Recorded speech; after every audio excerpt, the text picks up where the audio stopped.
Bien, bonsoir, merci beaucoup, on est ravis d'être là. Je crois que c'est la deuxième fois que je viens à la Sorbonne. La première fois c'était il y a 15 ans, j'étais rentré en fraude pour assister à un cours de Jean Tullard.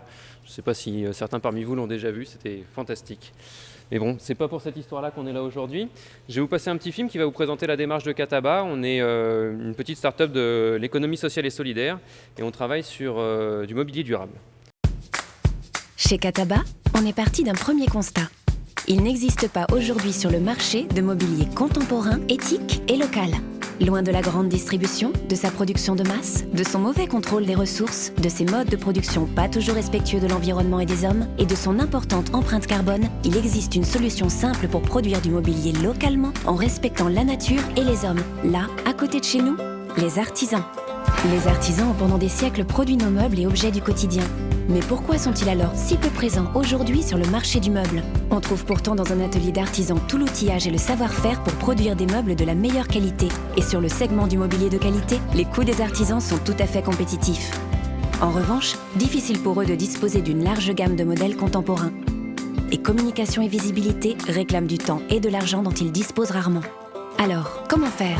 Déjà, il nous faut des modèles, et pour ça, il faut des designers. Mais les petites séries artisanales sont généralement peu rentables et parfois même risquées pour les designers. Alors on va mutualiser une gamme de modèles que l'on pourra fabriquer dans les ateliers de chacun de nos artisans. Et en distribuant cette gamme auprès du plus grand nombre grâce à notre plateforme e-commerce, on crée ainsi le premier circuit court du meuble. Voilà, c'est ça Cataba. L'idée, c'est d'interroger l'innovation de modèle économique à travers une démarche collaborative qui va associer donc des savoir-faire autant traditionnels que des savoir-faire plus modernes. On ne va pas hésiter à utiliser la modélisation 3D, des machines d'usinage numérique, mais aussi des savoir-faire traditionnels comme ceux, on travaille avec des porcelainiers qui peuvent être à Limoges, on va aussi travailler avec des ébénistes, enfin voilà, on touche à tous les métiers de l'artisanat et on essaye d'interroger ça à travers une grille qu'on a découverte au contact de la coopérative MU, qui est notre partenaire sur l'éco-socio-conception, à savoir l'analyse de cycle de vie, et ça nous a permis de pousser des choses très intéressantes sur le développement de nos produits.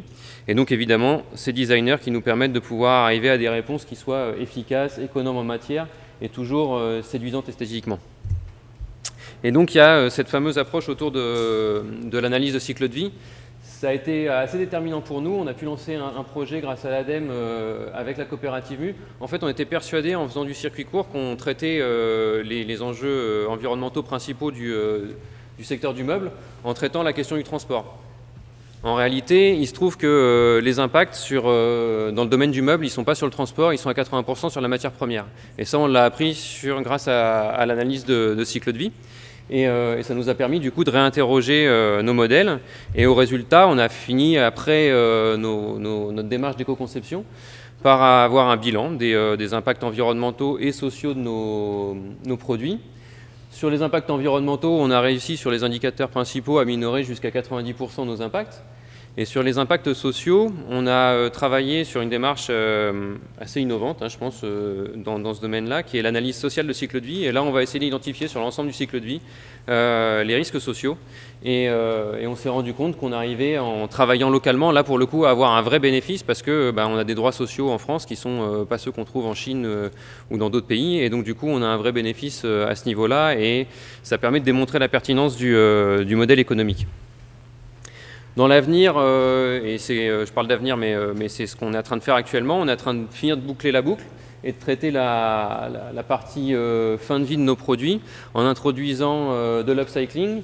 Donc on essaye de travailler avec Valdelia sur de la valorisation de déchets d'éléments d'ameublement et donc d'introduire plutôt que de faire de la matière neuve et de nouveaux produits, d'utiliser du déchet pour pouvoir avoir des produits qui restent séduisants et pas avoir des expressions qui ressemblent à du meuble en palette, mais plutôt être sur vraiment des produits qui vont être séduisants. Je pense que si vous nous suivez sur les réseaux sociaux, on devrait présenter les premières images d'ici quelques semaines.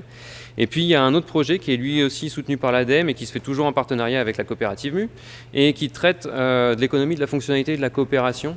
Et donc là, on vient interroger carrément le modèle économique traditionnel de production de biens, vente, pour essayer d'aller plutôt dans le sens d'une utilité, d'effet utile et de performance d'usage. Heureusement qu'il y a le PowerPoint. Et la performance d'usage étant finalement l'idée qu'on peut, avec un produit, arriver à en étendre la durée de vie par tout un tas de moyens, en réduire du coup les impacts, sans forcément en passer par des produits neufs systématiquement. Donc ça fait partie des démarches qu'on va poursuivre au cours de l'année qui vient. Voilà, et ben merci beaucoup encore.